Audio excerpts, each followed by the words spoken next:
Bonsoir Monsieur Trigano. Bonsoir. Merci d'être avec nous ce soir. On garde Vincent, qui est un grand amateur et spécialiste de l'hôtellerie. Vous avez travaillé au Club Med d'ailleurs, dans votre jeunesse. Dans le groupe Accor, donc on va avoir beaucoup de sujets. Ça fait des points communs. À propos du Club Med, Serge Trigano, vous avez un nom qui est associé à cette aventure industrielle. J'aimerais juste d'un mot votre réaction sur le changement de propriétaire qui vient d'avoir lieu. Une page se tourne. Le club devient chinois, je crois, aujourd'hui. Nous, on était sur un autre projet avec Andrea Bonomi. Oui, vous étiez associé. Hein. Vous auriez été président du conseil de surveillance. On aurait été président du conseil de surveillance. On aurait raconté une histoire différente. Ça ne se fait pas. Il faut souhaiter bonne chance à l'équipe actuelle du club en espérant que leur stratégie va marcher. Qui va porter les couleurs du club, notamment en Asie, essayer de développer cette belle marque. Où le club est présent depuis plus de 30 ans déjà. Absolument. Bon, en tout cas, ce n'est pas pour parler du Club Med qu'on vous a fait venir ce soir, c'est pour parler de l'aventure Mama Shelter et au-delà un petit peu de cette philosophie que Vincent aime bien, investir dans l'immobilier, notamment dans l'hôtellerie. Est-ce que vous pouvez nous raconter Mama Shelter? Comment tout cela est né? Pour ceux qui ne connaissent pas, ce sont des hôtels branchés, on pourrait dire. Branchés, non. L'histoire du Mama, elle a commencé à la fin de l'histoire du club, en tout cas pour moi. Début des années 2000, où on a essayé de réfléchir avec mes fils, mes associés, sur qu'est-ce qu'on pouvait imaginer, qu'est-ce qu'on pouvait faire pour rebondir. Et l'idée sur laquelle on a travaillé, c'était que le territoire qui allait être un des territoires importants du monde du tourisme de demain était celui des villes. Voilà. Et à partir de là, on a essayé de voir sur les villes qu'est-ce qu'on pouvait imaginer, avec des gens qui allaient partir sur des vacances plus courtes, qui se décideraient en dernière minute, avec des hommes et des femmes d'affaires qui chercheraient des hôtels un peu moins tristes que les grands hôtels de chaîne un peu traditionnels. Et c'est comme ça qu'on a eu l'idée de créer un lieu de vie avec des chambres au-dessus et qu'on a commencé l'aventure du Mama il y a maintenant un peu plus de 6 ans. Alors on est dans une émission financière, il faut raconter comment vous avez financé le premier Mama Shelter qui est dans le 20e arrondissement. C'est une belle histoire. Il faut surtout raconter que pendant des années, on n'a pas financé. Pendant des années, donc vous avez tapé à la porte des banquiers? Aucun financier qui a voulu nous financer. Moi, c'est l'épargne des Français qui a permis notamment de vous aider. C'est d'abord les économies que j'avais fait avec le club. J'y ai mis le parachute, les stock options et j'ai vendu mon appartement pour financer le début du projet.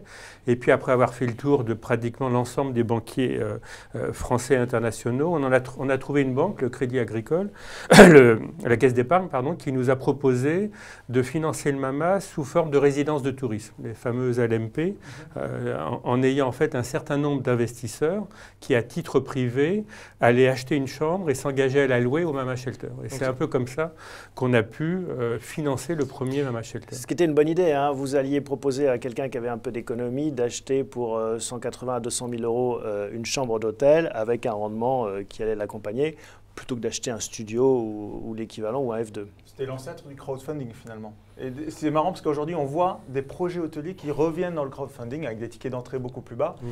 Mais là il y a peut-être beaucoup plus de risques.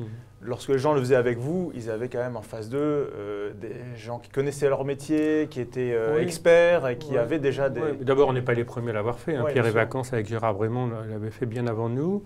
Il y avait quand même une part de risque parce qu'on a un peu cassé les codes de l'hôtellerie classique.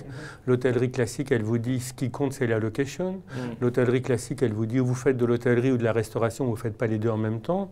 Comme le Mama est sur un quartier en devenir en termes touristiques, le 20e arrondissement n'est pas connu et pas réputé pour son tourisme, donc les gens étaient un peu inquiets. Mélanger un lieu de vie, de restauration avec de l'hôtellerie, ce n'était pas évident. On fait aujourd'hui plus de la moitié du chiffre d'affaires en restauration. Un chiffre d'affaires de combien? On fait un chiffre d'affaires global de 40 millions sur l'exercice qu'on vient de terminer. Et donc, plus de la moitié de ce chiffre d'affaires est fait en restauration, ce qui est assez unique en France en tout cas.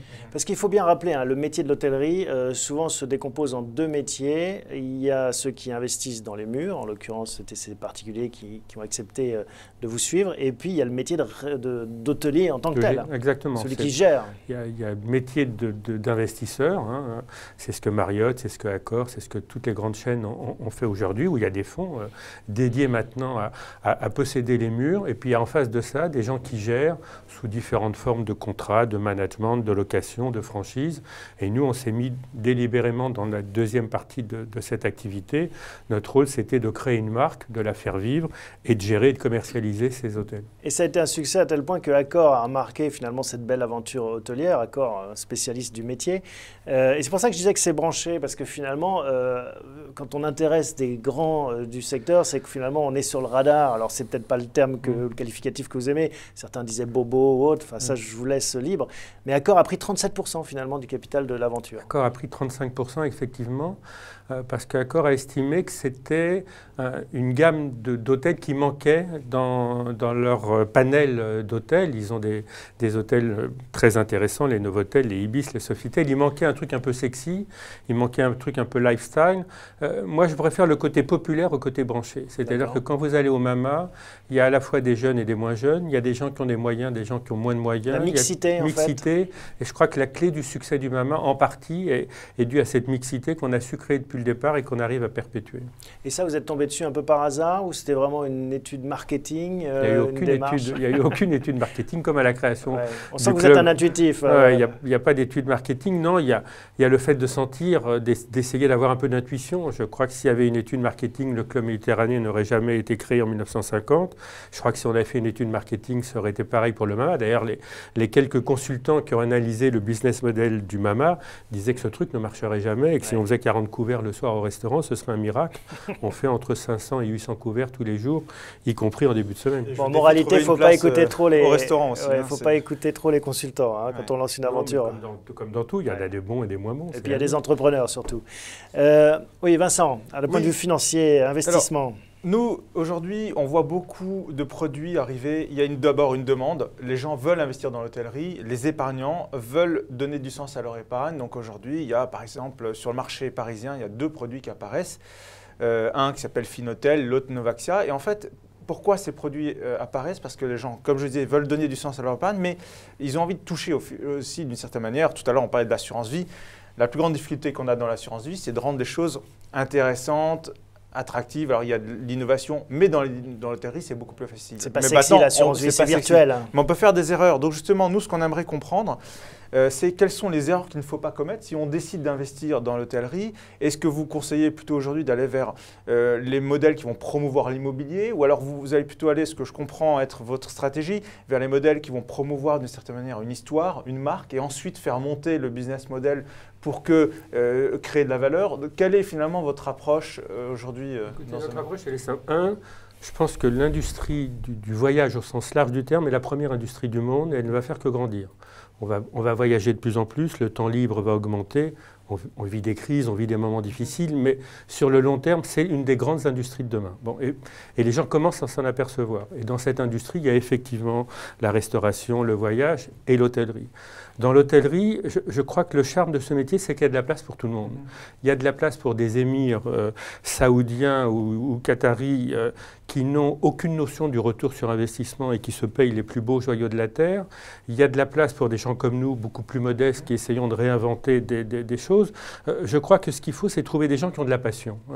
Je crois qu'aujourd'hui, on change, quelle que soit la journée dans laquelle on est, le type de voyage qu'on fait avec notre épouse, avec nos enfants, avec notre entreprise, nos besoins seront différents. On peut, dans la semaine, descendre dans un Novotel ou dans un Ibis pour un séminaire. On peut le week-end aller dans un Mama Shelter.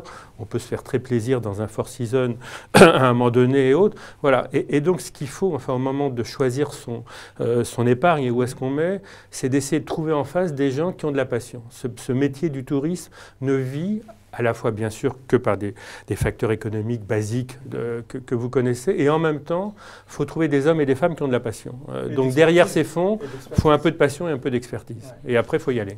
Comment est-ce que vous choisissez vos emplacements pour développer justement cette gamme? Parce que maintenant, c'est une ambition internationale. Hein.